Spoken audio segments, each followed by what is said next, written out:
Hi everyone, this is your favorite friend Jay or Jailan Salah as you formerly know her, film critic at Geek Vibes Nation in Session Film and Movie John. Today I have the pleasure of interviewing Matthieu Endorphin, my dear friend and film critic, famous for his last name, but also for the happiness that he brings in the cinephile community. Because endorphin actually makes us all release endorphins in happiness, like, woohoo, yes, we're seeing Matthieu. So, Matthieu Endorphin, how are you today? I'm doing good. It's like 49 degrees. In fact, right before I hopped on to record, I thought I better get a some kind of jacket or sweater on because it's really chilly. Even though it's like middle of May, it's like I thought we were getting like 70 degree, 60-degree weather, but nope, we're still in the 50s, 49s, but then again, it's also raining outside. So other than that, I'm doing okay. My dear friend Endorphin also has another name, but this is an alias. This is not his real name, you guys, which is Matthew Anderson. No, Matthieu Endorphin is the real name. So Matthew Anderson is the podcast host of the Lone Screenplay Nominee podcast. He also holds associate's degree in theater arts from Luzerne County Community. I mean, we have an expert on our hands here. However, how do I know Matteo? I know Matteo from us bantering, going back and forth, pulling each other's hair, kind of like arguing about everything film. But me always coming back for more because he has like such information on film. Which brings me to the beginning. When did your love for film, writing, and also talking about film start? For film, there's a lot of stuff that I went through. I remember watching as a little kid because my mom she had recently been divorced at the time. She was only able to afford a couple of like VHSs and DVDs for my brother and I to rent or to watch.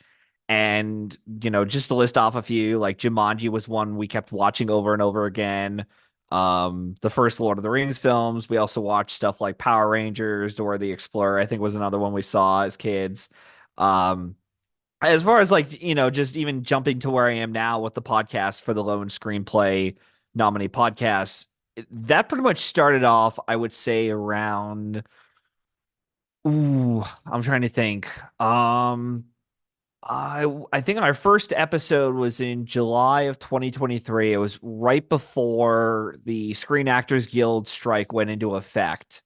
And our first episode was Knives Out. And I explained, just like I did for our introductory episode for why I wanted to get the podcast going. I just thought it was really fascinating to see the fact that no one, even amongst the awards community channels, talk about in discussion in full depth of these lone screenplay nominated films. We'd have Awards Radar talk about it in like a post or two about like First Reformed, let's say, and they would chat about how it's interesting to see how First Reformed became this awards player darling and then ended up becoming just like a lone screenplay nominated film. Same with like the Knives Out films themselves, or at least the first two, I should say. We'll see how the third one turns out. We'll see. It could be a nothing burger of an awards contender, but you never know. And then it just started, and even watching the rewatching Glass Onion over, or at least just watching clips of it. It was like February or March of 2 years ago. I I started this rabbit hole of like, okay, if no one else is gonna do this niche podcast thing, even as like a sidebar discussion for main channels like the Next Best Picture podcast, Awards Radar, Off Screen Central, I think is another one. Then I might as well take a crack at it. And I decided to put some small cash up, obviously, and I just decided to create this essentially free podcast channel. The only thing I have to pay for is just Riverside, where I do the whole monthly subscription, the recordings and such, like you're doing with Zoom. And that pretty much started where I am now. Where actually, I don't know when this episode will be out, but we'll be pretty close to approaching our 2 year anniversary for the channel. And we just started this past January. I think it was January or February, around that time. We just started covering the lone screenplay winners as a way of expanding our horizons and also asking for more guests to come on because the lone screenplay nominee itself, they're really good episodes to cover, especially when we had already done. Well, now we've done two already with Hiroshima and More was one of them, and it was a nice discussion we had. But it's not really the type of film that everyone is familiar with, or one that you're able to find so easily. Same thing with like Casanova 70. When I covered that with Zeta Short, who was on the In Session podcast with you and Kristen, I wasn't able to. I had a really hard time trying to find a copy of it. And even some of the other ones we got, it was like Little Caesar was another one. It was really tough to find. So that is also somewhat of like a pro and con to some of these films, is that we are giving some of these more obscured films a second chance in the limelight, so to speak. But it's also a bit tougher for me to find where can I get a copy of said films. But then there's other films that even in the lone screenplay winner section that I could be pretty tough to find too. In fact, there's the only way I haven't done the episode yet as of this recording, but Gods and Monsters, I'm trying to find some kind of copy of it to get, whether to rent or to buy a DVD version, have it imported from Amazon or whatever. And it's really tough. Like the only way that I could possibly get it for rental is from my local library, which I just started applying or renewing my membership with, which is how I've gotten some of the more recent episodes we've done. But yeah, Okay. What I want to know is because you have a rationale, like for me as a newbie, I didn't even know that these things worked in a mathematical algorithm like way. But you actually have a rationale. Like if a film is, nominated here, it might not get a winner here. If a film is, like loses the nomination here, it will most definitely not get there. So what makes a lone screenplay nominee? Why would a film be nominated only for a screenplay? Like what are the circumstances? What are the factors in play here? it just really depends on what the film is for any point in time. I'm actually looking through because I already have the list on my letterbox of all the films I've collected that were lone screenplay nominated films. And why not? Since you and I already covered this episode, why don't we just rediscuss once again Hiroshima and More, which was back in, I'm looking through, where was it? Our It's movie. here somewhere. 1959 is when the movie came out. And that's probably just, yeah, looking through letterboxes probably isn't even the accurate thing. But essentially, a theory that we brought up, and I started realizing at this point that sometimes these lone screenplay nominated films happen because of the fact that their categories, and there are other categories they could easily contend for, like we both said on the podcast that Emmanuel Riva could have gotten nominated for lead actress if there was more of a push for that film, or cinematography could have been a potential.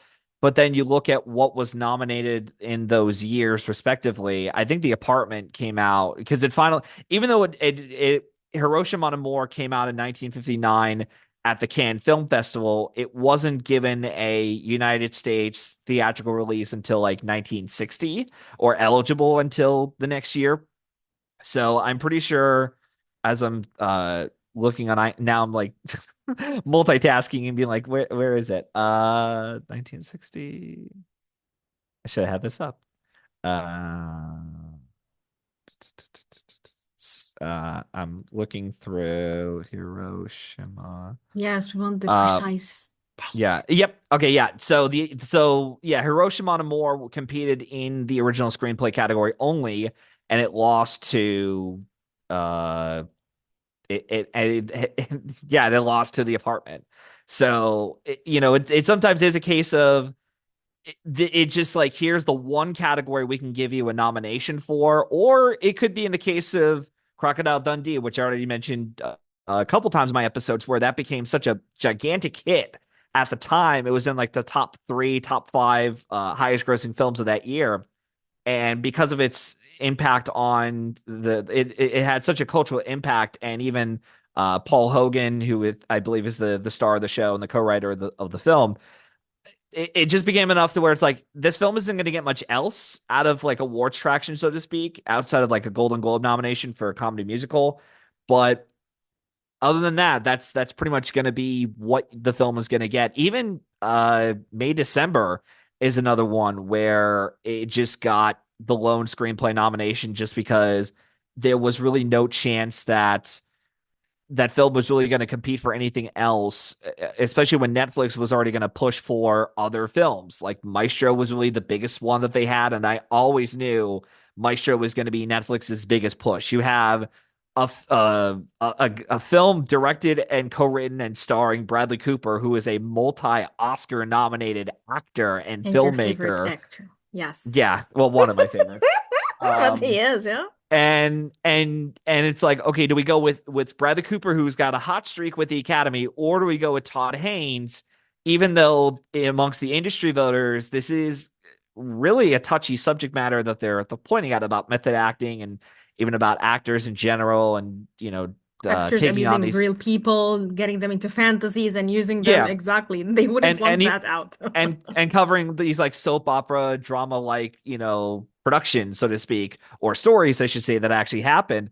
So it really was a case of like, okay, and even Todd Haynes himself, he's had a history of the Academy not really respecting or liking his movies. He's only gotten one nomination so far for Far From Heaven Not in for the original Carol? screenplay category. No, he Whoa. wasn't even nominated for Carol. Like Carol got nominated for like adapted Lead? screenplay, the two actors, Oh, costumes, and yeah. score, but it didn't But not get him. any. Oh, and cinematography as well. But yeah, he missed the director nomination. He couldn't even get into the best picture field. And I bet you $10 that the Weinstein Company, who were the ones distributing the film at the time, they were probably putting up more cash for The Hateful Eight as like a best picture contender than Carol. It's just a theory I have. I could be wrong. Um, and as much as I would love to talk about something as new as September 5, let's say, which is our most recent lone screenplay nominated film, I've actually avoided that film for now just because I'm waiting for uh when I get to the when the time comes for me to cover the episode, because I've noticed that a certain pattern is that whenever I cover a film or I watch a film on the first time around, even if it is during the award season, unless there's like a huge dire or huge passion for me to, everyone's like, oh, you got to go see this, you got to go see this, then I'll watch it. And at that point, I'm kind of, flipping a coin 50-50, where it's like, am I going to like it enough, or am I going to be like, whatever, I didn't get much out of it on the first time around. And then once it gets that lone screenplay nominated record label it gets, then it's like, okay, well, I got to cover it now for the podcast, and who's willing to do it. And thankfully we do have a guest coming on for September 5. I won't mention who it is yet. I don't know if you've come across this person yet, but regardless, Ooh, um I want to know this person. I'll tell you Yes. off air.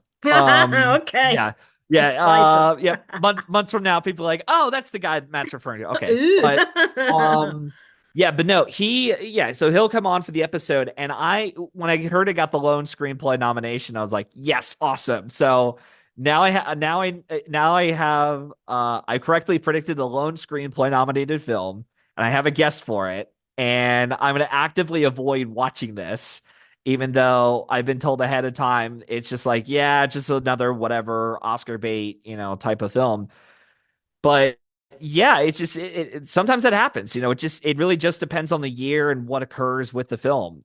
For all we know, these lone screenplay nominated films get in because they were such a big box office juggernaut, like Crocodile Dundee. Beverly Hills Cop was another box office smash hit, breaking records. And I'm pretty sure it put Eddie Murphy on the map, or at least like was one of his earlier films that Yes. catapulted him into a movie star. Or if Deservedly. it's I love it.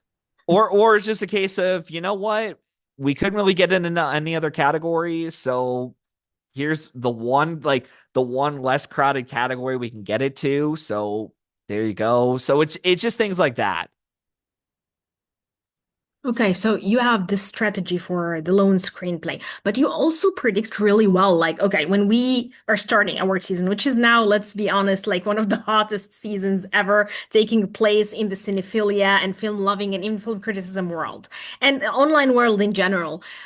Sometimes we see an actor getting nominated here, someone snubbed here, but you have always a focus like if he wins SAG, then he's gonna win this. If this gets SAG, if this gets, like the BAFTAs, then it's definitely going to win the Oscar. How do you see these nominations? Like, do you measure them according to historical data, or do you have like a general idea on a season itself? Because sometimes it changes from one season to the other. Like we have a season where Timothy won the SAG, but he didn't win the Oscars. But then you had Brendan Fraser winning the SAG and the Oscars. So let's say two instances like that. Where do you see it going, and why do you see, okay, this person is going to take it, but this person, I'm sure he's not going to take the Oscars, which is usually the crown on top, usually what people are ultimately waiting for, probably because it's the most famous or the one that comes at the end, although I don't find it the most prestigious. But hey, okay, so your theory. I think with the case of, well, the difference between the two, you already brought up Frasier and Chalamet, for example. Well, first off, you have to look at what each actor has, like the obviously the big four that, and even Next Best Picture and Awards Radar has even talked about this too, and other podcast hosts I'm completely blanking on right now. But essentially, for your now obviously not every actor that has got nominated over the past, let's say, 5 years has gotten every precursor there is: Golden Globe, Critics Choice, BAFTA, SAG, because we've had actors in the past, even a couple of years alone, where they missed them all and they still get in. Ranger Riseborough for Two Leslie still got in despite not getting into any of the other precursors. Exactly. Brian Tyree Henry, I think he only got in for like Critics' Choice and Yeah, then Spirit only, and Award then nods for mm, Causeway, I think it was. yeah, So it really all depends on what happens there. But you also have to look at too, how is the film performing overall, and you also have to take into account of what are the deadlines for said awards things. Because like for something, and I even said this even back then, although I wasn't really too confident in my prediction, just because I thought, looking back, I did think at the time it was like a 50-50 race with Butler and Fraser. And I should have known though that Fraser was always going to win it, and I actually had predicted him for a while until like December, and then from December until the Oscars I was like, yeah, it's kind of 50-50. It could, anything could happen. And and Butler, as good as he was trying to be with Elvis, Golden Globes going for him made sense because they liked Elvis as a whole. They gave Jonathan Rhys Meyers Golden Globe win for like a television movie he had done in the past. BAFTA has a huge love for Baz Luhrmann as a whole. You look at his films like Romeo plus Juliet, Moulin Rouge. I Moulin think Strictly Rouge. Ballroom. Yeah, Moulin Mhm. Rouge was one. I think Strictly Ballroom got a couple of BAFTA nominations, maybe a win or two. I can't remember. But Elvis did well enough at the BAFTAs to where it made sense as to why Butler won there. And and even with Chalamet though, I never bought into the, I'm gonna get on my high horse here for a moment and boost my ego a bit. But I never bought into Chalamet as an Oscar winner, especially for that performance. Like I think Why? we talked about this off air, Yeah, and the moment I a lot. saw, yeah, a lot, yeah, and I could already hear Jack Mahane's like, enough, Matt. We just ended the season, but I'm only trying to prove a point in that I always felt watching that trailer for Complete Unknown when it dropped in like July. It was like the day of they dropped the trailer. I thought to myself, okay, now we have a release date of when this is coming out. And I already knew ahead of time that no matter when this was coming out, the idea of Searchlight Pictures, James Mangold directing, and Timothy Chalamet trying to do like another character study for like a historical biopic of sorts, it was going to get him the second Oscar nomination.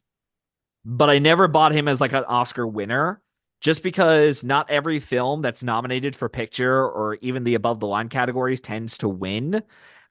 Which is something that a lot of people, as they're starting to get into the awards predicting basis or slowly becoming a predictor, which I just turned Megan Laux into one thanks to her unbelievable prediction of Emilia Perez not winning major top prizes outside of the ones it got. So, but yeah, no, I never bought Chalamet as a winner, and even the fact that his performance itself, it's just not the type of performance that wins the Academy Award.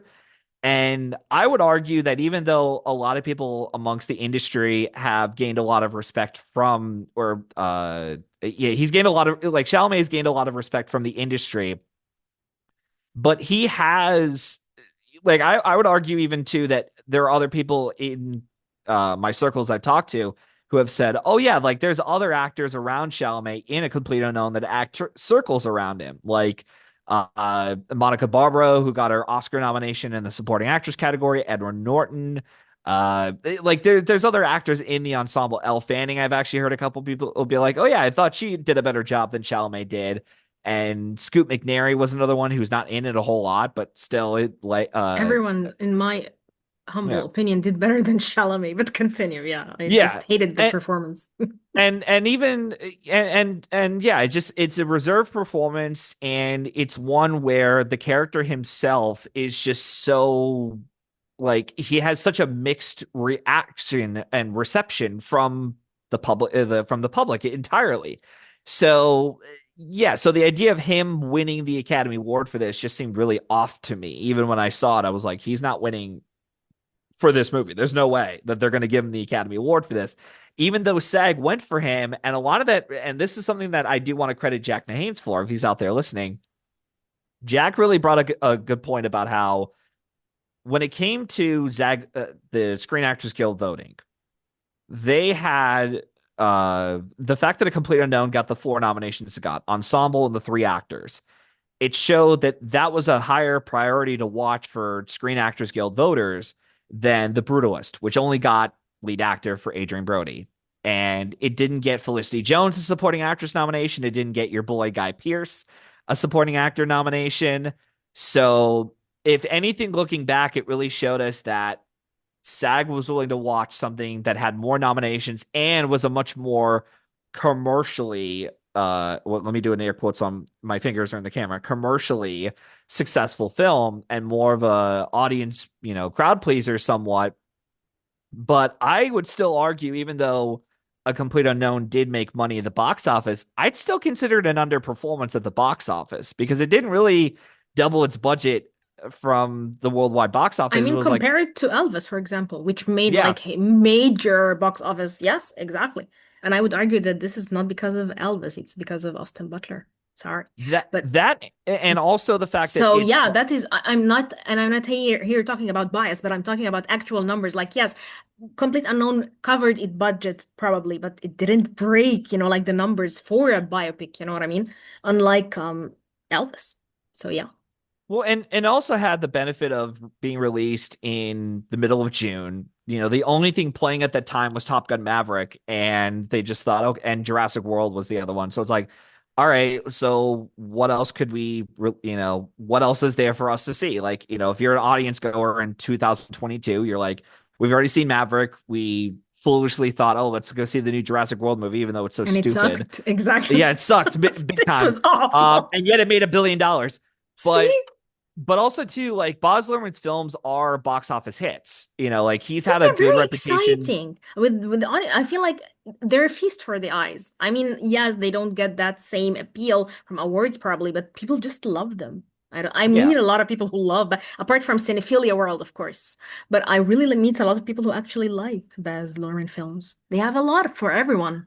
And they Oh have this yeah. weird editing, like it's like you're on a psychedelic trip, you know what I mean? So why not? I'll Yeah. have Quick fun. cut. Yeah, a lot of flash editing, montage editing, split screen, Mm-hmm, things like that. exactly. Yeah. Lovely. Yeah, it's an editing style that there are even some who are still adapting to that style in their filmmaking, and most of them do a terrible job. Mm-hmm. Cough, cough, Michael Bay, cough. Yeah. Um, Yes, yes, and yes. you Thank know, you. yeah, but oh yeah, that's another rant I could do another time on, but we won't. So, but yeah, so it just Please rant about him. no, I won't. Not today though. Yeah, I don't have the energy for it. So, but yeah, no, Requires but a separate episode, I think. yeah, maybe. But going back to Chalamet though, I never bought him as winning the Oscar for lead actor, no matter how many people kept saying. Even when I saw it in December and I hadn't even seen The Brutalist yet, like the moment A Complete Unknown ended, I was like, nope, nope. He's not winning this. He'll get nominated, but I do not see him winning for this. And he didn't. He lost to Adrian Brody for The Brutalist, which is a much more powerful, stronger film. And I even mentioned some of these points on the intermission podcast episode for In Session Podcast. Kristen was hosting. And yeah, if anyone wants to hear more of my thoughts on The Brutalist, go ahead and watch it there. But yeah, that's pretty much what happened there. And the other thing, because I also want to jump back to Frasier though for a moment, I didn't get a chance to rewatch it, but I have been watching more and more lead actor winners over the last couple months, weeks, days at least. And I'm noticing a trend in that, again, it depends on the season and the year overall. But obviously, a big factor as to why some of these lead acting winners happen or lead actress winners happen is because they are in a film that resonates with Academy voters in some way, shape, or form. And they are somewhat of a commercial success. Not every, now, granted, we've had a couple of box office blunders that still managed to win Oscars. You know, Melvin and Howard still won 2 Academy Awards for original screenplay and supporting actress for Baron Steenberg, Bergen. But it's still, it's still won the 2 Oscars. Judas and the Black Messiah was technically a box office bomb, even though that occurred during pandemic. So it's kind of wishy-washy there. Exactly. You can't But pinpoint that. yeah, but still though, like The Brutalist was still a success at the box office and made a fair amount of money for what it was. And even this past year with lead actress, with Mikey Madison and Demi Moore, it's like that was a category that I Now kind of I want to hear figured. your thoughts on that in detail. Yeah. Yeah. So because I have a feeling I won't say what it is exactly, but I have a feeling I might be bringing this discussion up again later on down the road, but screw it. I'll share my, uh, I'll go about that one right now. So I remember distinctly because we're recording this, I think, a few days after its 1 year anniversary for Anora premiering at the Cannes Film Festival. And I remembered hearing reactions from the Cannes Film Festival being like, "Oh my God, like we got the adrenaline shot. This is like one of the best movies of the festival easily." And the day that they announced the Palme d'Or winner going to Anora, that was the day I told my buddies from Chicago, Nico and Zeddy, who I ended up flying out to watch the Oscars with in person, and that was a great experience in of itself, even though I didn't get much sleep.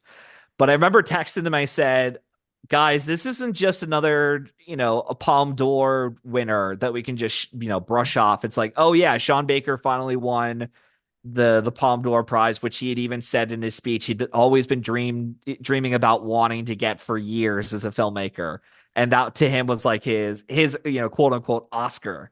It's like I don't give a shit about the Oscars. I want this The prize, Palm and d'Or, that's the Palme d'Or. exactly. Yeah, and when he won that with a film like that and a story like that, I just knew instantly. I was like, I'm not going to say anything right now because it's way too early. And same thing with this one. Whoever wins the Palme d'Or, I'm just going to write it down on a piece of paper, put it in Hmm. a drawer. Don't even think about the awards for the next 3 or 4 months. And then once we get back into the awards race in like September or October, then I'll start opening the drawer and then see like, okay, how are my odds doing so far? Because you don't want to, because no one really likes to hear about the awards thing for like upcoming things 24/7. They just Hmm. don't, unless you're a paid podcaster or that's your job as a film journalist is to cover the awards race. That's one thing. But if you're just someone like me who isn't even paid to do this kind of stuff, it's like, come on, let's talk about other movies. Like there's other films out there you could watch, like stuff that it wasn't even nominated for Oscars. Watch, I don't know, the Seven Samurai or I don't know, Old Boy. Watch one of those or something. I don't know. But Flash so we go from the Cannes Film Festival announcement, Palme d'Or winner, and then we cut to, I want to say it was the weeks leading up to my LA screening with Honora. And I had already heard from Nico and Zeddy. Both of them had seen Honora. They both really liked it. And it was interesting because Zeddy had also said that watching Honora, he got a lot of vibes of Poor Things from Mikey Madison's performance, in that it's the type of performance that You're either on board with it or you're not. And he was Hmm. totally on board with the performance. And Exactly. I even was you've on had, board. And I'm I sorry. have friends, I was on board, and there were people I were not on board, close friends of mine, like people I really love, but they are just, nah, Yeah. not on And, board with and, it. and you even, I think we also had this discussion too, that a couple of your buddies too said, yeah, so Honora didn't really understand the hype behind it. Exactly. A lot Why of is them, Mikey a lot of them. Madison getting all this Exactly. performance? Like she's such an unlikable bitch, things like that. Um, Exactly. and I get it, but I was so I remembered and now we're cutting to the LA screening when I finally saw it with my cousin Dan, and we were supposed to go to the American Film Institute Film Festival, which is held in LA for like a weekend or so, and we were supposed to go to the screening for something. I don't know what it was, but we just couldn't find any movies there. It was like A Real Pain was playing and Nickel Boys were playing, but they were playing at different times, and they were films that, even looking back, I don't know if I could be able to drag my cousin, a 2 hour drive out to see POV, point of view, slow burn drama like Nickel Boys. I don't know if, and it's almost 2.5 hours long. So I don't know if that would have been a good time to be like, oh yeah, this is the movie I want to show you, to be like, here's the kind of awards thing I did. But then, we saw Nora, and already in like the first 5 minutes, you see, women fully nude, you see their boobs hanging out, and, even Monkey Madison's doing like strip dancing, pole dancing, and things like that. And it was a very bizarre experience watching that with Dan.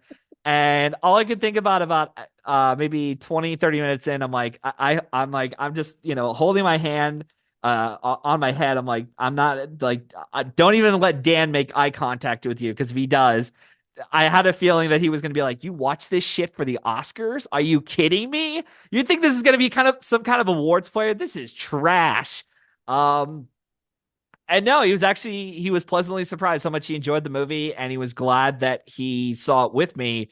And I'll never forget the reaction that I got out of the audience I saw it with. So it was at the Vista Theater, great theater, by the way. If anyone ever goes to LA, check it out. Awesome screening. We go to the Vista Theater, and packed house. It was a packed Wow. house, and it was like, except for the first couple rows, which had like a couple people seated there, it was packed. And I get it. It's a very LA is known to have a very snooty, hoity-toity, pretentious film snobs there. But for the most part, it looked like a normal general audience you would get for like maybe one of the Avengers movies or one of the comic book movies back in like Hmm. what, 5 years ago now. Yeah. And so when I saw Honora, the entire audience was laughing. They were applauding when the film asked them to at certain points. And by the time it got to the final shot of the movie, and I won't spoil the movie for anyone else who hasn't seen it yet. If you haven't seen the film yet, I would recommend you check it out, because I am curious to know what everyone thinks of this film. Because I've heard reactions of people being like, I hated the first half, but I love the second half. Or vice versa, or even people like some of your buddies who've already told me off air be like, oh yeah, I hated the whole experience. I don't understand what was the point of any of this. I've even had another buddy who's already been on my podcast a couple times who's like, he doesn't like Sean Baker's films. He doesn't get it. I And even love this one, he's him. like, yeah, I still don't get it. I don't Hmm. get why people, are why it's getting this high of acclaim, so to speak. Hmm. And so, yeah, so we get to the ending, we get to the final shot. Again, no spoilers. And once it cuts to black, there was about a couple seconds where I was thinking in my head, wow, that was a really interesting. And then all of a sudden, the entire audience broke into applause. See? Like, they broke into applause. They were hooping and hollering, almost like we were at a film festival event. And I remember my cousin and we were sitting in our chairs when this happened. And I looked around and I was like, oh, wow, this is really well liked by this crowd here. And I remember distinctly, we didn't say a word to each other for about a minute or so, because Hmm. we were just like, I have so many questions. I don't even know where to start with this movie. Like, how do I discuss the movie itself? Do I talk about the performances? Do I talk about the awards chances this is going to get? Things like that. And this was in like end of October, when it finally showed up to the Vista Theater. Because at this point, it had already done like a slow building of like a limited run where they release it in New York and LA for a couple weeks, and then they start expanding to more and more theaters over the next few weeks until it does a nationwide release for was it the next month or so. And I just that reaction has always been imprinted in my brain, especially with that final shot of the movie, to where I told Zeddy in over the phone. I said, or not, well, not talking with him, but just texting him. I said to him, if this film, like if this, so long as Mikey Madison is not hampered by her age being a factor, because we've also discussed even off air too about how the Academy's had a weird history of going for younger actresses and lead But actress, never but not, younger actors, exactly. And I think this is one of the things that stood in the way of Butler, not Chalamet. I feel like Chalamet didn't have a chance, but for me, this was yeah, one of the factors that stood in the way of Butler because the age thing. They don't like giving it to young guys, let's yeah. say. Mm. And so I said to I said to Zeddy, I said, so long as the age factor isn't an issue Hmm. for Mikey, for yeah, Mikey, she's got it. It's over. Like, because I knew right then and there were so many people walking out of the theater, and even my cousin who saw Mikey Madison as a legit actress. This wasn't an actress who was burnt up in Once Upon a Time in Hollywood by Leonardo DiCaprio. This exactly, and was annoying as Mikey hell. Madison. Exactly. Hmm. and Look at and her it here. helps that she's the lead. She's the lead of the film. She has like a lot of people were commenting, even interviewers talking about, oh my God, you're so quiet, you're so shy, you're like Demure, completely even. against, Exactly, you, she's the opposite even of Demi Anor. Moore was praising her. Yeah, she's like, oh my God, like you're nothing like your character at all. And She's actually a sometimes that, lovely girl who loves playing with dogs and has her heart broken and loves her yeah. family. So when you see an Oreo, you're like, where did this come from, you girl? Yes. Yeah, and sometimes it really happens. Even in the case of going back to something in 2006, Forrest Whitaker in The Last King of Scotland, where you see him and he's such this intimidating presence where he'll just switch on a dime from Exactly. being this evil dictator to being like this nice cuddly, fuzzy bear of a character. He's like, "Oh my God, oh, give me a hug," like almost like he's a brother to you.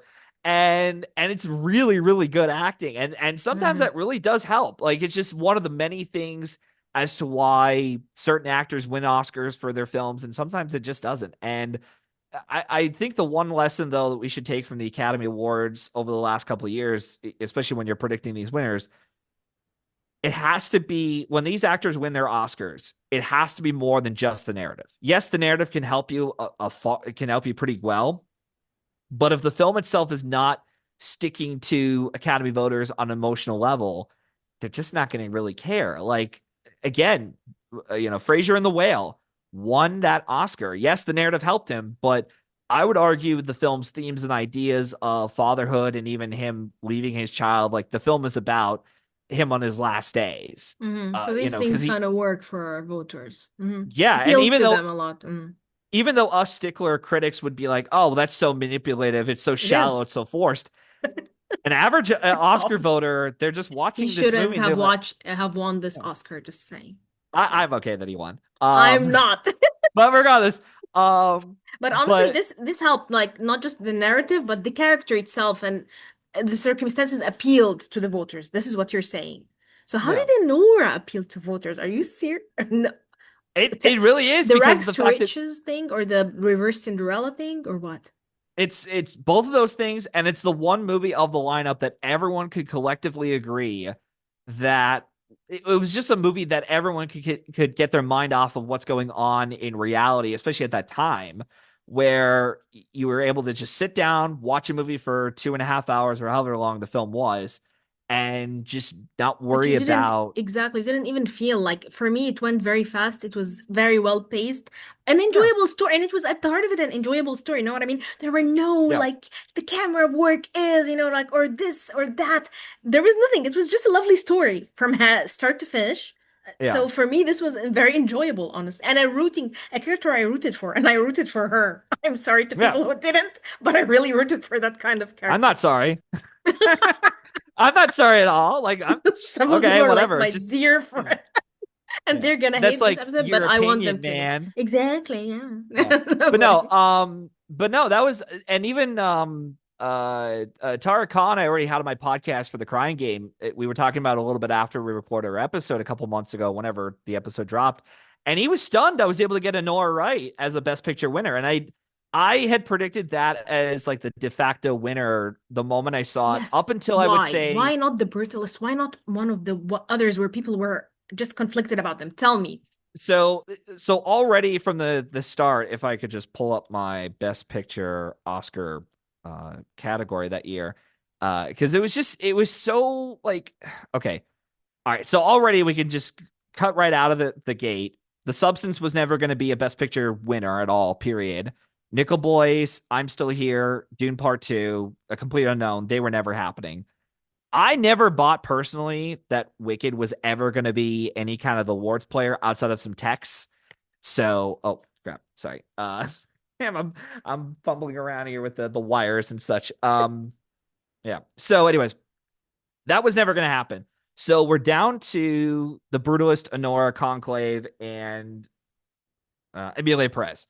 So I immediately just by default, I took out Conclave. And I even said this on my podcast episode for the Conclave discussion with Luis Mendez, where realistically, I don't think Conclave was number two for Best Picture. I honestly think it was at best number three, maybe in the top five, but Okay. nothing below that. Because yes, it got the adapted screenplay win, but it wasn't strong enough to beat out Adrian Brody for The Brutalist. Mm. And even Conclave had that, much like The Complete Unknown was. Ray Fiennes is not, he's the big part of the ensemble for sure, but there are other actors in that film that people rally behind, like Stanley Tucci, Isabella Rossellini, some of the other Cardinals in the film as well. John Lithgow was another one. Everyone's like, oh my God, John They Lithgow's adore great. him, exactly. Yeah. So already it's like, okay, you're not winning lead actor. And Edward Berger, even though he'd gotten in Golden Globe, Critics' Choice, Directors Guild, and BAFTA nominations, he missed the director lineup for James Mangold, The Complete Unknown. So already it's like, okay, yeah, so Conclave isn't happening, period. So that's not gonna happen.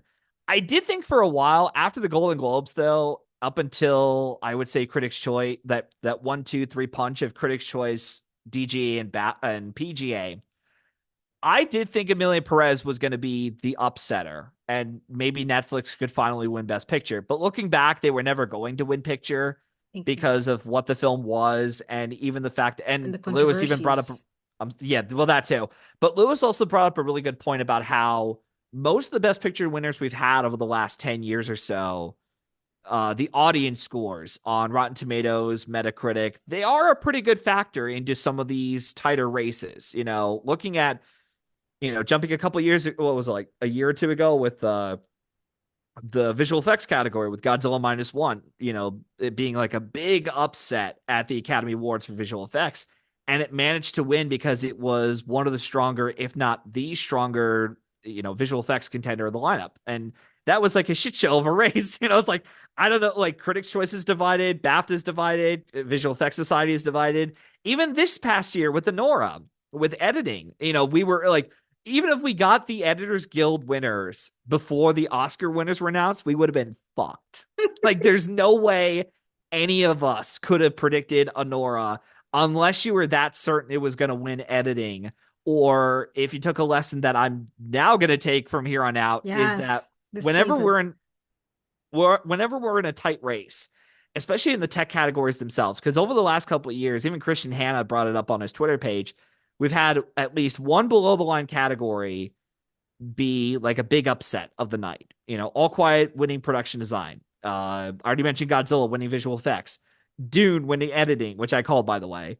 And these are categories in which the film that upsets at the tech categories goes into the Oscar night without winning a single precursor prize. And Honora didn't win a Critics' Choice. It lost the BAFTA to Conclave, and it lost the Editors Guild to Wicked. Although it was never going to win the Editors Guild because for some reason they've had a recent bashing of director turned editor. So that made sense. I don't know why. It's really bizarre. It's like they were able to give James Cameron the editing prize, which I get it. It was like this big technical achievement of a film. but they haven't, like maybe outside of the artist was another one.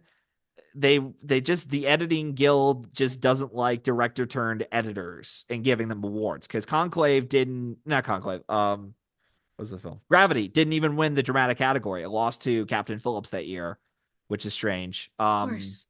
But regardless though, I what was I going to say? But yeah, no, but looking at the field though, like Conclave wasn't going to do it, Amelia Perez wasn't going to do it, and then The Brutalist, I honestly think that was the runner-up for Best Picture. Like, yes, on a preferential ballot voting structure, it probably wouldn't have done as well. But you look at the amount of wins that the other films got, and even their nominations they had. Brutalist had a lead actor win, and it had two tech wins, and it was likely the runner-up in director. Like Brady Corbet, even going into Golden Globes, everyone thought, okay, Brady Corbet is going to win director. This is happening. Hmm. Like he's got Some it, people were exactly. and it wasn't until DGA that we all thought, oh shit, Sean Baker actually might win director at the This is when Oscars. everyone knew it was sealed for Sean. Yeah, and Oh. and even the fact that like and sometimes this happens too, where look, even the last couple of years, we've had films where an actor, not just both actors and directors too, I should say, they make a film that it's almost like they cracked the code of like we finally cracked the code of getting a international and general audience appealing filmmaker, and we finally got a movie that appeals to all the branches of the academy, not just the snobby voters, but the general audience, people who just rarely watch movies, whether it's because they're on TikTok, they're making films 24/7, whatever the case may be. Mm, And and now we finally have a movie that appeals to everyone. And Sean Baker has been working in the industry for over 20 years, exactly. and now we have an opportunity to finally give him his crowning achievement, which is 4 Oscars. And as far as the editing window, and I think we even said this on the Conclave episode for my channel, Yeah. if you're in a tight enough race, or you're not sure who is potentially going to win editing, look at what films are nominated in the editing category and see what are their odds in other categories. In that, do they have a good shot at winning anything else outside of editing? We saw this with Dune Part One. It Mm, won 5 other Oscars for it was like production design, cinematography, score, sound, visual effects, and then I think score was another one. But you look at all these categories and to just show that that was the strongest one in that editing lineup. Same thing with Everything I Rolled Once. Although Everything I Rolled Once and Oppenheimer had swept the editing precursors.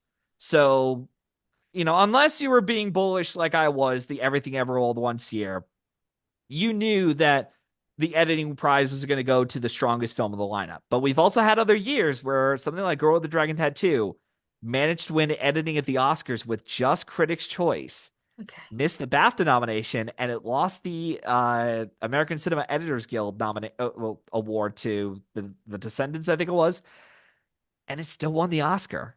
So it really is kind of a mix mash of things of what's going on. But really, yeah, it's just but yeah, this is one lesson I'm gonna forever take is that we are now in an era where the strongest film, even if it's not sweeping all the precursors, the strongest film may end up winning this category if this category is so divided and we're like we don't know what to go for. And yeah, and it's even funny too how Honora's editing is very much compared to that of Sound of Metal, where it's very subtle, it's Exactly. precise with its cuts. It's And yet perfect. it was, even when I watched it in LA, I never thought in a million years that would be the one category it would upset in or win. I knew it had chances at like maybe directors, like a Parasite type thing, because it's like, oh, it's a crowning achievement of this director, who's never got his due. Let's give him the director prize. Picture I knew was on the table, actress, screenplay. I never thought in a million years editing was going to go to Sean Baker. Even on the night of, I thought, yeah, it would be kind of cool if he won 4 Oscars, but I don't think they're going to do it. And sure enough, he won. Once he won editing, Nico Zetti and I in Chicago when we were watching the Oscars, we were just like, I think we could just turn off the show because we already know what's going to happen the rest of the way. I mean, there were a couple other surprises along the way, like I'm Still Here won for international film. Exactly. Hmm. But other than that, though, there wasn't anything too surprising. Like the tech categories were going to go with who they were going to go with. Cinematography for The Brutalist. Wicked was going to win the two that it got. Um, what else was there? Dune was going to win the two that it was going to get. Sound and visual effects. So it seemed pretty easy. But yeah, Okay. So now that you have a valid point, and I don't think we're talking about who is deserving or the talent or whatever in general, but we're talking about the appeal and the narrative and many, many other things. You have everything everywhere, and then you have Tar. And yet Michelle Yeoh won, and that kind of like made her the first Asian woman to win or actress. And then you have it was Poor Things and Killers of the Flower Moon. And there were people who thought maybe Lily Gladstone had a chance to also break, like the records or whatever. I But unfortunately at the time thought so. But yeah, looking back, yes, that was never going to happen. so why? Why would Michelle be given, but not Lily Gladstone when the narratives are kind of similar? Because of the fact that Michelle Yeoh was in a more liked film across the board. It was up for picture, director, screenplay. This was like a crowning achievement for the Daniels. And Kiwi Kwan had a big narrative that was being fulfilled at the time. Even Jamie Lee Curtis, the fact that she had campaigned the whole way through, pushing for both Michelle Yeoh and Kiwi Kwan into that awards recognition that they Exactly. richly Hmm. deserved. I would say both of them did. I'm glad Jamie Lee Curtis is an Oscar, but do we have to give it to her for that? Of Whatever. course not. Yeah, whatever. That's another Not for discussion. me, at least. But with Kills the Flower Moon, and this is also a factor that has been going on and on for the most part of the last, let's say 20 years, maybe 30. But it's definitely gone through a history of this kind of thing where a we have category fraud being thrown around where we're thinking to ourselves, did this person really deserve to be in the lead actor or lead actress A category? real pain. A real pain. Yeah. It's like, and Category fraud sometimes, at best. and honestly, though, like even though I agree it's Kieran Culkin is category fraud, if he had been pushed into lead, he never would have won. Period. Like that film would have lost. Of course, Like, yeah, 100%. I think maybe someone like Yura Borisov probably would have had a better shot at winning if that's the case, or maybe your boy Guy Pearce. I don't know. Um, Don't you know, remind me. But I'm I not don't trying think to. with his Yeah, political opinions, I don't think Guy Pearce has a shot at anything anymore. I think the poor guy is just maybe. going to be just probably nominated a couple of nominations. Maybe you never know. He'll do something else. Now he has entered the awards conversation, but I don't think he's gonna win. Yeah, Hmm. maybe. But yeah, and the other thing too, and I mentioned this about the intermission episode on In Session. I'm sorry, but Kills of the Flower Moon was respected and well liked, but it was never this beloved film. Yeah, And I Martin could feel it. Scorsese, Now that I see it, I don't think it was. You're right. yeah, like Martin Scorsese is a respectable director amongst Hmm. the Academy. Like, he's like Spielberg, where he'll always get nominated in the Hmm. director category if the film is that strong, or if there's like a big push for it. But other than that, he's not going to win. No. In my opinion, I don't think he's ever going to win another Oscar. Like his one and only chance was for The Departed. He was never. I think it was probably runner up for The Aviator.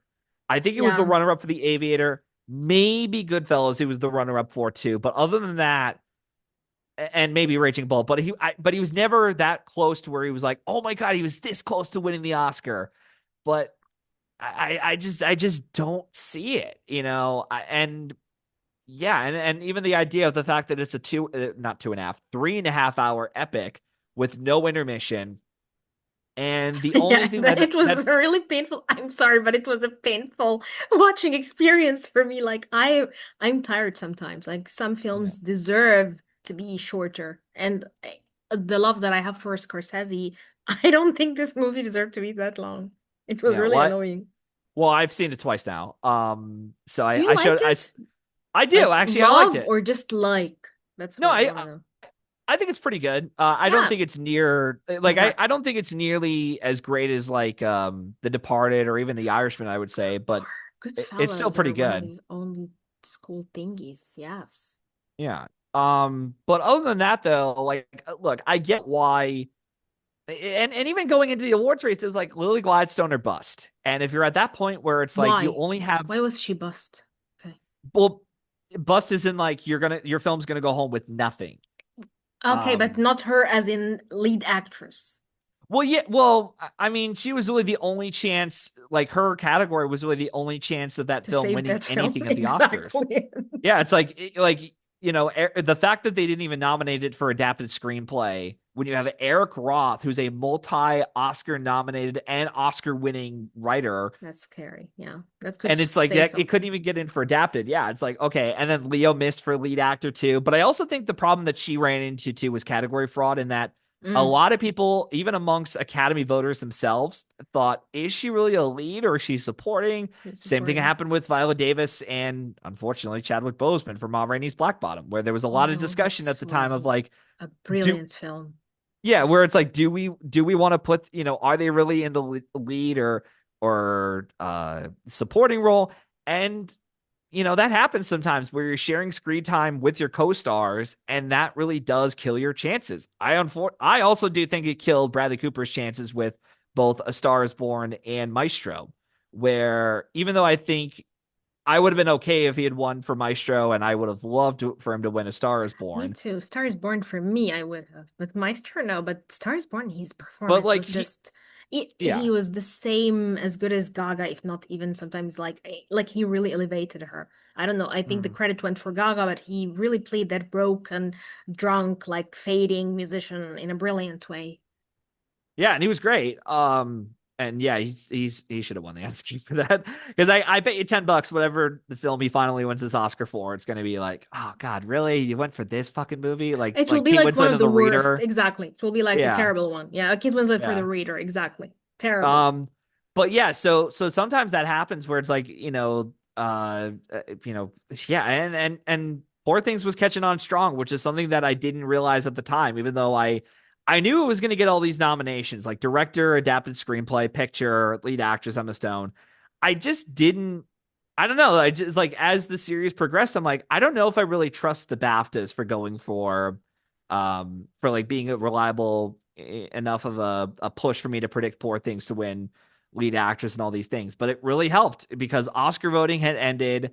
And even though Lily Gladstone had won SAG, which was after Oscar voting was done, it just proved to, much like the Timothy Chalamet thing, where voters were willing to watch a more commercially audience friendly type movie over something as weird as Poor Things. Hmm. And that's what happened. In fact, I even have well, I'll pull yeah, I'll yeah. But yeah, no, I was gonna pull up another a couple other things in regards to the lead actor Oscars. I think we need to look into going into the future. In that, again, you need to be a legit lead in the film, Hmm. and if you're, and your film just needs to be the strongest film in the lineup, which is something that Killers of the Flower Moon was not.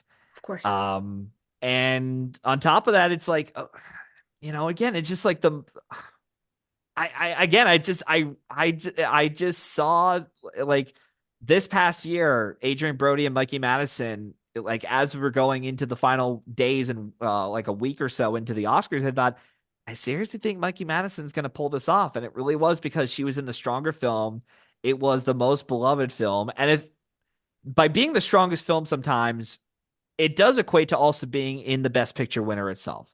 Yes, Hmm. we've had a couple of Best Picture winners in the last 10 years or so where an actor was the lead of the film, but they still lost. Chiwetel Ejiofor and Michael Keaton, for example. But they had lost to actors who gave much showier and flashier performances, and their narratives around their performance and the character themselves were stronger in of itself. Matthew McConaughey in Dallas Buyers Club. He still swept the entire thing, Hmm.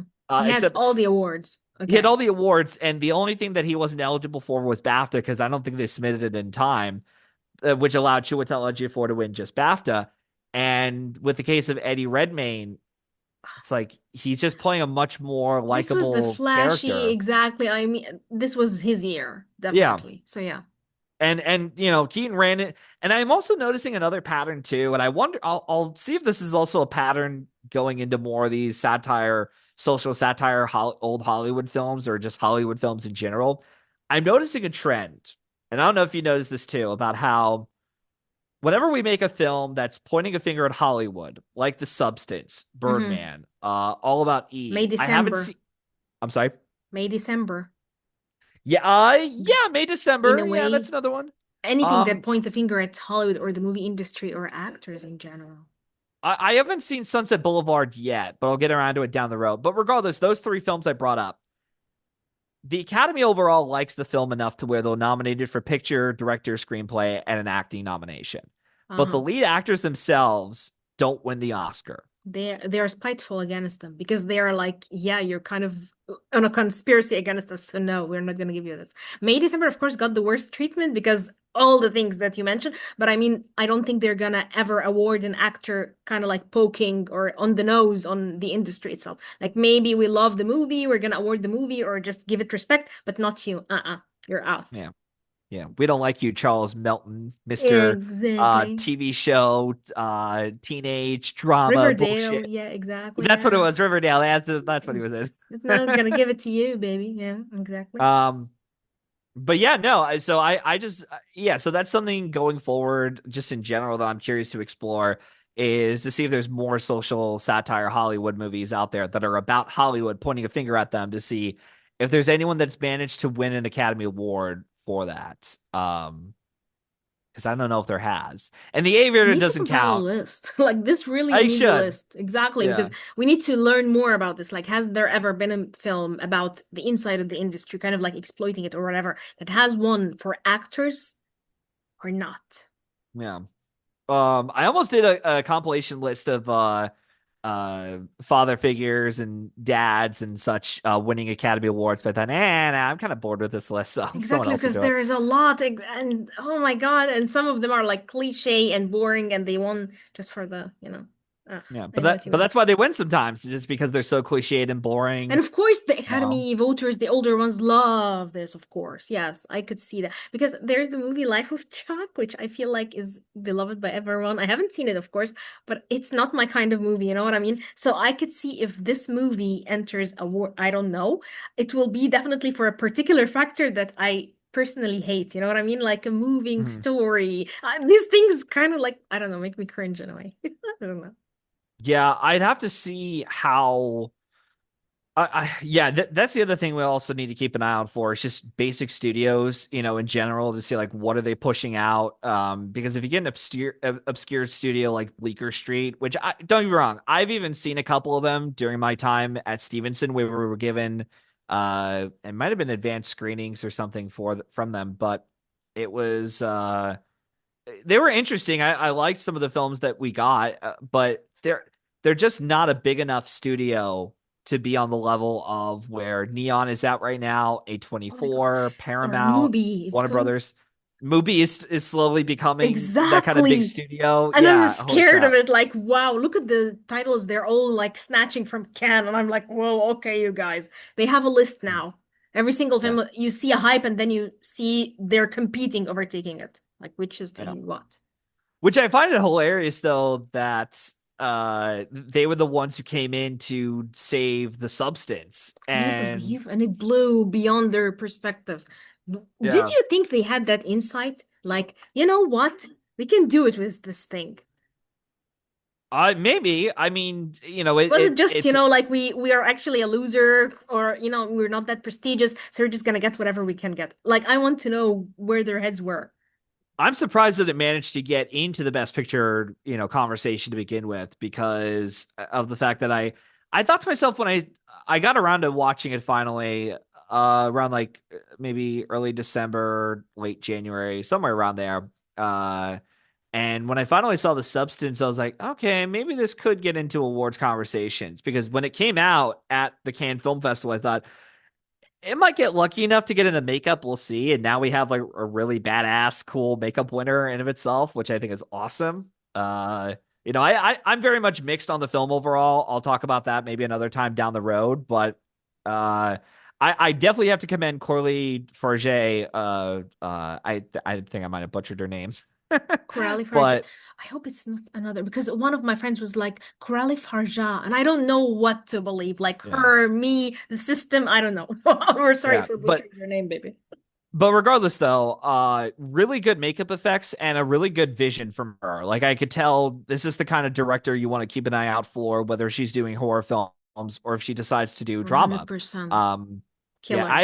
I haven't seen her first film, Revenge, but I'm curious to see how that is for me because But yeah, I'm because kind of getting tired of Julia Zucker for a reason. Like I've seen Raw and loved it. I've seen Titan didn't. And I have a feeling from the descriptions that Alpha is similar, so I'm starting to lose, I don't know, interest. I don't know. So yeah, Coralie is one I'm rooting for probably more. hmm, Not pitting anyone against each other. Yay, solidarity women, la, la, la. But I'm saying like because I'm starting to realize, wow, I'm going to read about people losing their shit or kind of like pissing their pants or going to seizures from another Julia Ducournau screening. Okay, yeah. bored. Yeah, but yeah, I can't really comment too much, so because I haven't seen any of You haven't Julie's seen films. you have to. Oh my I goodness. I've been caught up with watching movies for my podcast, for other people's podcast. So this is, Uh, oh my God, I'm and you have trying to like a total list like for probably Rev Almanac. I feel like I I'm going to die yeah. if there's a long Um, list. Help. I've also been trying I've over the last couple of days or even weeks I've been doing polls of Yeah, having the I keep community, you answering know, your polls, by the way. yeah. I'm one of the Yeah, earliest voters. Like I'm always there. yeah, no, it's like 3 in the morning. You'll get up, you're like, does man have a poll yet? All right, let me vote on it right now. But like I'm trying to because I think the latest poll dropped for what I'm gonna watch this weekend soon or pretty maybe today. I don't know. We'll see. Great Escape, which is like I've never seen it before. Are you I've had it in serious? my This is collection my for such a mom's long favorite time. film, so of course I had Yeah. to see it because Steve McQueen to her is like Steve McQueen. She just loves him, has a crush on him. So of course I had to watch it. I watched everything Steve McQueen probably did because of her. Did you watch Steve McQueen's directed films? No, tell me about them because I have to tell my Yeah. mom then. Yeah. She'll be Yeah, no, very happy. yeah, no, that would be awesome if does she know about Steve McQueen as a director now? Or, like there's another Steve McQueen who directs? No, wait a minute. Did you talk about? Oh my God, I thought Steve McQueen the actor directed films. No, no, no, Don't no. tell These are me. like Oh completely my God. different. But Steve McQueen, Yeah. of course, the director, how we watch him a lot. My dad kind of like liked 12 Years a Slave. And of course, I didn't tell him about Shame because I Okay. didn't want my dad Yeah. to be like, no, daddy, I'm not Yeah. going to tell you about that one. But because he was like, wow, 12 Years a Slave, this is a great film. What are other films by this director? I'm like, I don't think you'd like them, dad. I'm not going to recommend a lot. So yeah, of You course, could Blitz sucked. Widows is another one you could show him. Not Hunger, my dad would be like traumatized by Hunger because Hunger is Yeah. very good, but my dad is like, what is going on? Like he's really sensitive. He can't take on, like people covering the walls in shit and starving themselves Yeah. and stuff like that. Like this is a good film, a brutal one, but he wouldn't be able to watch it. Yeah, but Widows is actually a more accessible film. I would say Widows is his most Widows, accessible my dad film. watched Widow. Like this is why I'm telling you, Yeah. my dad loves Steve McQueen. So he Yeah. watched Widows. So he watched the ones that I could tell him, like the dad safe movies that I could recommend Yeah. to him. Blitz, of course, we all hated it. Like my dad tried it and he's like, crap. Yeah. Same for me. Yeah, as soon as I heard the underwhelming reaction, I was like, okay, well, I guess I'm not watching it. I feel like I need Saoirse Ronan to do something else to go back on the scene because I love her. Yeah, I think her I hear issue. she's making a movie with Austin Butler though.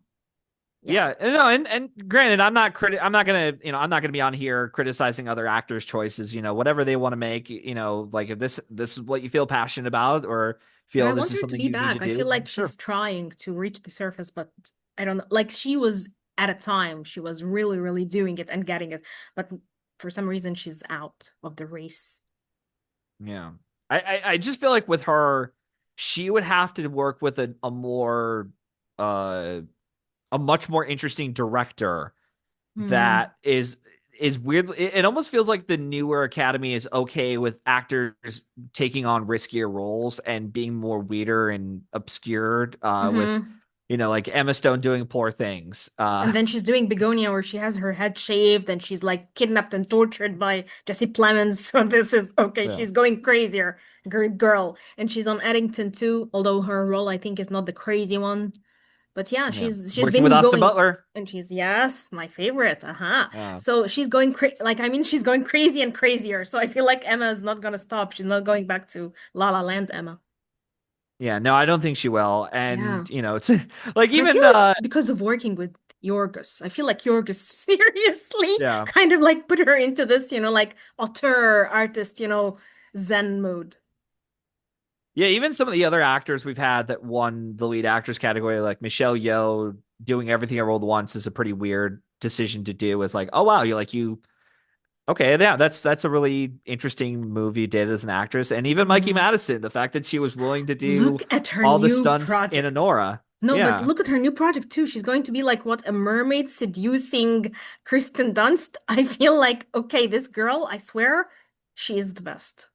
Look at her Um, choice. She could have done anything stupid or, like she could have gone the Jennifer Lawrence route, where she yeah. went very, very boring films until she is now trying to get back with something like Die My Love. But look at Mikey's decision. Everyone was like, all eyes were on her. What is Mikey doing next? And look, she is doing what? A crazy film about alligators or whatever. And Yeah. she's a mermaid. So, hello. Yeah. But you know, some of these actors, when they win their Oscars and they get nominated, they're like, okay, I did the game. I'm not really interested in doing it again Who or was something. that? I remember this person. Probably Brody. I feel like Brody doesn't really give a shit. Well, He the just problem with Brody, disappears off the face of the earth and then returns again because I don't feel like he's yeah. doing anything. He's not even, I don't know what he's doing. I don't understand his career.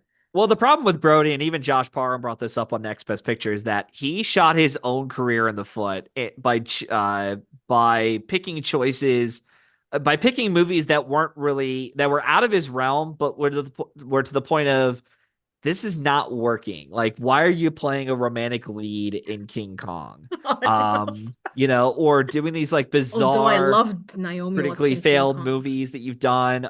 He did inappropriate comedy where he plays Oh, flirty Harry, where don't he's like remind me making of so many that. gay innuendos, and it's Oh like, my okay, come on, why? God. Why And is he like doing this? just This is what even I don't watching get the him.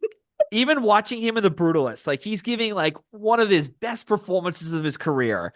And I had to think to myself, wow, in between The Pianist, which he deserved the Oscar for, and The Brutalist, and here's inappropriate comedy making all of these like weird homoerotic jokes, and it's like they're not funny at all, and I'm like, what are you doing, man? Like you're now a two-time Oscar winning actor. You could do whatever you want, But and isn't you it decide weird to do though? roles like Probably that. he doesn't care enough. Yeah. I don't get him. He just gets nominated. Like he does a good role and he gets nominated and he wins and then he goes off the railing and does stupid shit. Probably this is what he likes. I don't know. Yeah. It's weird. And, Like I don't understand his brain, seriously.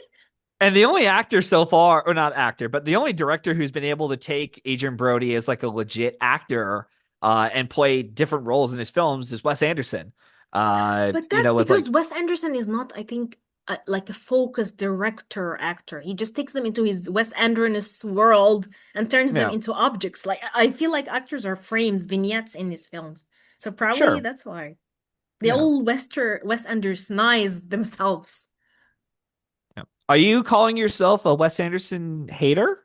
No, I love there Okay. are movies. Okay, I'll tell you what. There are movies of his that I adore, movies that I don't really care for, don't like. This is And me. which, Like oh, okay. I love the Tenenbaums and I love Asteroid City most. No, the what is it called? The hotel? The what hotel? Grand Budapest Hotel. No, no, not my thing. I don't Oh, feel like I will love the Phoenician scheme. I don't know why I won't, but I won't love the Phoenician scheme. I know myself. The one about the press too, where it had Chalamet. uh, French Dispatch. No, big no for me. So yeah, you could find me up and down. There's another one that I totally love, but I forgot the title. Isle Damn of it. Dogs, Moonrise Kingdom, which is a lone screenplay I nominated love film. Moonrise Kingdom, by the way. Yeah. This is right in my alley. So you see where my head is going with Anderson. Mhm. Mhm. Fantastic Mr. Fox did, Uh, Darjeeling Limited, Life Aquatic, which I thought was, yeah, it was all no, no, right. no, no. Royal Tenenbaums, which I already covered in my I episode. love Royal Tenenbaums. We actually celebrated I Wes adore it. Anderson's. We actually celebrated Wes Anderson's Oscar win by Meredith Loftus, who was on Offscreen Central. I had her come on to my podcast to talk about Royal Tenenbaums, and we did like a celebration episode, by talking about his first Oscar nominated film. So, yeah. That's And I cool. I also had a thing for Gwyneth Paltrow's face. Like I liked her like I liked her in Shakespeare in Love. I liked her in Sliding Doors. I liked her as a face, you know what I mean? Like for me, she was Mhm. this airy, breathy, before all the goop crap, of course, Yeah. actress where she just appears on screen. Maybe she's not the best, but she had that thing, that aura, that oomph for me. So I liked her. So this is why I think I would trace some of her performances because she was a face I like to see often. And this happened to me sometimes with particular actors. They don't have to be like the best ones, the ones who act the most, but I really like their screen presence. Yeah. Yeah, it happens sometimes. Mm-hmm. Yeah. We all have our actors where we're Yeah. like they may not be the greatest, but we like that We they're in the like, movie. I just want to see you on screen, man. Don't do anything. Be there, give me your aura, and I'll be happy. So Yeah. yeah, but that's not Bradley Cooper for you. No, I actually really like Bradley Cooper a lot. In fact, even as big of a fan as I am of his now movies, of the films he's done now and career changes he's made, there are a couple films he's done in the past that I'm like, what the hell were you doing? I don't understand Like why you what? did this. I understand he had a couple of movies. It was like maybe right before his first Oscar nomination and a little bit afterwards that he had to, he did as a favor for other people. I think it Mm. was like Hit and Run he might have done for a couple of buddies. I know he did the words for his screenwriting buddies, which is with Zoe Saldana, who's now an Oscar winner. Hmm. Oh, Jeremy I know the Irons is in words, it. yes. There's Yeah, this where he was a chef. My dad likes that one. And the one that directed by Clint Eastwood, my dad also liked that one because my dad was American big on Sniper. Bradley Cooper. Like my dad is okay, he really has a face for it. So he hates it when Yeah, he roots for actors and then they lose it. He's like, where is he gone? I don't know, Dad. I don't know. yeah. Um, but yeah, no. So I do like Bradley Cooper a lot as an actor, and I'm excited to see what his next vanity project is going to be. I mean, it's got to be a fuck ton better than whatever The Weeknd has. Was it Hurry Up Oh Tomorrow? I my think it goodness. was. Don't remind me. And I had such high Uh, hopes for this film because I like the director. I like Trey Schultz. I really thought it yeah. was going to be like a psychedelic dream, but no, it's actually the weekend staring in our face, huge close up. I don't need to see this. And I don't care about your pain, man. I don't want that. I wanted him to shut up. I wanted him to use him as an object or something. No, it's actually weekend, weekend, weekend, and you don't even feel the voice of the actor behind the No, camera. no. It's just a musician trying to show off his ego and to say, "Look, I could act. I could And by the act." way, It's like, he's just so adamant on proving he's a good actor. He is not. Dude, no, stick to singing. You don't even have, like those charismatic singers who might be good on screen, but they're shitty acting. No, he doesn't even have that. He has nothing. I'm yeah. sorry, Abel, or not I was gonna sorry. say at least someone like Justin Timberlake. Yeah, he's not a great I actor, but at didn't least he hate had him. I'm sorry. Yeah, at exactly. at He had least he his has like time. one good performance in Social Network where it's like David Exactly. Fincher is able to take a talented he's able to get enough talent out of him. Even the Zafty brothers knew how to handle The Weeknd. Play this egomaniacal musician Oh, yeah, speak to the in Uncut character Gems. Mm. in Uncut Gems. Yeah, like the Yes, but only he time wasn't so weekend. He far. was like, it was very confined, you know what I mean? But when you give him like liberty, like, hey, come on, the whole film is Yeah. yours, do it. No, you can't do But this with this guy. You he's have to still put him on a working with leash. Yeah, he's still working with his reins of like what he is essentially. Like if we've heard like Imagine him I don't playing want like a romantic lead or it's a crime noir and we see him chasing. Oh my goodness, this would cause me a yeah, stomach ache. Oh my God, no, no, no. Please don't listen to us, anyone. We don't want him to act in more stuff. Stick to no. singing, honey. You're successful there. Yeah, exactly. So, you know. But now, no. Okay, so what movies are you most excited about? And I'm not going to ask you the predictions and stuff like that, but ones No, no, that I can't make really predictions. catch your attention from all the buzz so far, because the year is still young. Let me look through. Even ones you just want to watch. Maybe they won't be even in the stupid awards conversation, but you're really interested in following them and watching them. You know what I mean? Let's see what else is out because I just pulled up the list. I'm actually curious. I mean, obviously Wes Anderson's Venetian Scheme. I'm curious about. My brother's a huge Wes Anderson fan himself, and he's seen all of his films except for I think Rushmore. That's the only Mhm. one he hasn't seen yet, but he's liked the other ones enough. Um, Curious about John Wick Ballerina. I'm looking through to see what else there is on the list. Um,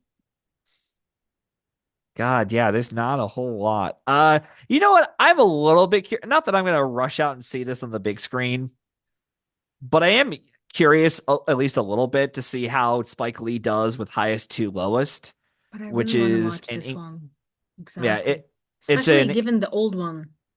well, it's a English translation. If anyone doesn't know what this is, it's an English translation of Akira Kurosawa's High and Kurosawa's. Low. Exactly. Yeah, I and haven't I seen the Kurosawa one, to be fair, but I want to watch both oh and see, compare, maybe talk about it here in the pod. yeah, I'm curious. Yeah, I'm curious to see how that turns out. I forgot. Yorgos is a new film coming out this year. I honestly I have to watch forgot. Yorgos and Emma. Like this Yeah, is a necessity to me. Whatever I demented things he's gonna do to her. I honestly forgot that not only do we have James Cameron coming out with with another Avatar Oh, film, guys, I don't care. What else? but but we have another Anderson film, not Paul W.S. Anderson, Paul Thomas Anderson, Yeah, with with DiCaprio? yeah, What do you one battle after think? another. Wait, Yeah, do you feel like it's gonna be any good? Because I felt I underwhelmed by the trailer for some reason. I think it'll do. Like I think like as far as the movie goes, I think it'll do good. Like it, I've slowly become a PTA fan over the last couple of I love years. PTA. It They're took one me of until movies that I Phantom adore. it took me until Phantom Thread for me to finally get into his movies. Ah, you like Phantom? Yeah, you Yeah, have the personality of the Phantom Thread fan, by the way. I could yeah, see you and going that place. I'm gonna try to rewatch it actually by the end of the year before I Mhm. have to do the almanac episode next year. But yeah, I do want to revisit it again. Oh But my God, I'm so scared. I remember that yeah, on the episode. yeah, but Yeah. no, but yeah, so I'm looking forward to seeing this film. I don't really think PTA's films marketing wise are that great. Like they could provide interesting trailers, but none of them I would say are ones that are enough to where a general audience voter, like if I wanted my mom or my stepdad to go see a PTA film, there's no way they'd want to watch it. But I was pleasantly surprised they went to go see Licorice Pizza, or at least they waited until home release and they saw Licorice Pizza and they both liked it. I was like, wow, they actually liked this was the first PTA film that you had seen of his, and you liked it. Okay. I was for sure thinking that they would be like, oh, what's this bullshit of a movie? Like nothing happens. This is a kid going through a whole summer. Like that's what this is essentially. There's no plot. There's no story going on. What a waste of Bradley Cooper to show up in this movie. Oh, exactly. His Um, scene was. but I loved him in that film. But no, I loved I'm Licorice Pizza. I know yeah. it's So kind of I'm problematic, but I like it. Yeah, but no, I think this one will be another good movie. I'm just Really? I don't know. the only thing I'm worried about outside of how it's going to do financially, which I don't think we really should be focused on that too much because they're gonna gain cult followings. Like PTA has a cult following that will go see these movies, but I am a little bit curious to see how this is going to be, especially when I've heard rumors or I don't know if this is true or not, that this is based off of one of Thomas Pynchon's novels, Vineyard, I think it is. And Mm, the last time he's tackled a Thomas Pynchon film or adaptation of his work was for what the hell is it called? Inherent Inherent Vice, or Vice. which, Yeah, by the way, I love yeah, Inherent Vice. yeah. Inherent Vice, more like incoherent vice. No, I love Um, Inherent Vice. it's Okay. fine. I don't care. I just love It's it. Yeah. it's definitely the weakest of PTA's films, and it's the For one you, where but it's yeah, for me, I just consider it one of his best, honest. The yeah, weakest is okay, everybody loves Boogie Nights. I hate Boogie Nights because Marky can just suck his face. I don't give a shit about him. yeah. Mark's not a great actor. He should have given us, and not even a great person to fill that role. You know what I mean? Like, get us someone at least we can look at and feel like, okay, everybody's going crazy over that porn star or whatever. But no, he's just awful. He's just You awful in just everything. I yeah, can't. you needed an actor who not only had the looks but could play who had a dramatic chops. He had some of it, but it's very you could tell as the film goes on. It's like okay, it's a very limited amount of dramatic skills this guy has. I feel. Exactly. And it's kind of Yeah. painful as long as the movie goes on and on and on. Yeah. But yeah, so I'm curious to see how one battle after another does. I think it'll do fine, but I am a little bit worried about it being another, if the rumors are true and this is another Thomas Pynchon loose adaptation. I'm hoping that it's one of his better, that it's better than Inherent Vice. Because I remember I saw that years ago and I wasn't the biggest fan of it, even though I like the performances in the film. I like the costume work, Reese and I like Witherspoon the. was awesome. I'm sorry. Reese Witherspoon was awesome in Inherent She was Vice. good. Yeah, like it's. I just couldn't really emotionally connect with the characters as Really, much I as, emotionally or at get least, this is or at probably my least, problem. I connect to weird people. This is why I feel yeah, like, oh my God, I really connect to this one. And people are like, no, this character seemed to that. Really? Why? I felt them yeah. so much. I don't know. But it was one of a great movie. So if this is based on novel by the same writer, but still, I don't know. For some reason, it didn't click with me. You know what I mean? Like I watched the trailer and I was like, okay, like I'm not dying, you know what I mean, to see this movie. Like, But okay. If it yeah. came in my way, fine. If it didn't, But also too, because this is going to be a, not only is he going back to Warner Brothers to produce the film, it's a $140 million budget movie. They're can not it going to make? market they're not going to market this like some weird PTA film that Of he's course done. not. They're gonna market it as an action movie. Yeah. Yes, guns, guns, woo! For people to Yeah. just go and have fun. Yeah. But I don't think But people will have fun. yeah. I mean, yeah, it going to IMAX, I'm like, all right, that's kind of cool. The fact that you're gonna put this in IMAX theaters for like what, at least a good week or so. So that'll be awesome. But yeah, we'll see how it turns out. I hope We'll it's see. good. But yeah. Hmm. But other than that, that's pretty much it. I don't really care much for Wicked, even though I'll probably I'll begrudgingly watch part two and I'll revisit part one because I promised myself that when part two comes out, I'll wait until we get closer to it and then I'll rewatch the first one. But Hmm. yeah. So that was about it. That was your review, the year in review. But none of the foreign titles in Cannes is catching your attention because there is a lot. Like the Yeah, Jafar there's Panahi film, I feel like this one is, and I don't know if it's going to be No, I just read that they won't be submitting it, of course, for the Oscars in the international category, considering. But this is one of the ones that I felt like, okay, whoa. Or The Secret Agent, like another Brazilian could be mhm. another I'm Not Here. So I don't know. If you had a point a gun in my head and be like, all right, pick like an international contender or director from Cannes that you're interested Mm, and curious about, tell I me. guess it would be probably Sentimental Value. Yeah, everyone is exactly. Yeah. We're Yeah, like all there for I it. yeah, I'm curious to know how it's going to do with Cannes with the if it does win any awards and such there. But Joachim Trier, Danish Norwegian filmmaker, he had already done he had already In the done Worst Person in world. the World, which I did like Worst Person in But the I World. I didn't didn't fall. adore. You know what I mean? Yeah, exactly. Yeah. Everyone adores it, but I just found it fine. Yeah. Yeah. But yeah, I would say that's probably one I'm curious about. Yeah, Secret Agent looks interesting. I don't know. It's just like it's kind of hard for me to be like this early on to be like, what are some international contenders I'm interested in seeing? Because like we're just starting the fall festival, and I'm going to do exactly what I did last year, and I've already said this before, where I'm just going to write down the notes of Hmm. what did well at the Cannes Film Festival. Grand Prix, Palme d'Or, Yeah, acting. Yes, yeah, exactly. and then write it on a piece of paper, put it in the drawer, close it, and then wait until like September or when we start the whole Venice Telluride TIFF Hmm. thing going. Open the drawer and see how well this is going to do because I did not. That was also another reason why I didn't want to predict Honor early on because I wanted to see how it would do with the fall festivals and the fact that it became another hot meal ticket, much like Anatomy of a Fall and Triangle of Sadness, which was Yeah. also neon distributed films. I thought, okay, maybe this, yeah, maybe I was right about calling Honora as like a best picture contender, and Mikey Madison might be able to pull this off. We'll see, but We'll see. Yes, yeah. we'll see. Okay, Matt, thank you so much. This conversation was just so meaty and we said a lot of great things, a lot of interesting things. I can't wait to see what people think of what we said. And I will have another one with you after we get in the heat of the awards circuit to see, reflect on what we said here, what you thought, and then what you are going to do. Yeah, I don't know if it's because right now I'm in the middle of quote unquote job hunting, and I don't know when this episode will be up, but right now I'm transitioning myself into becoming a photographer. I almost said Yes, photographer, which but is photographer of some even kind. cooler.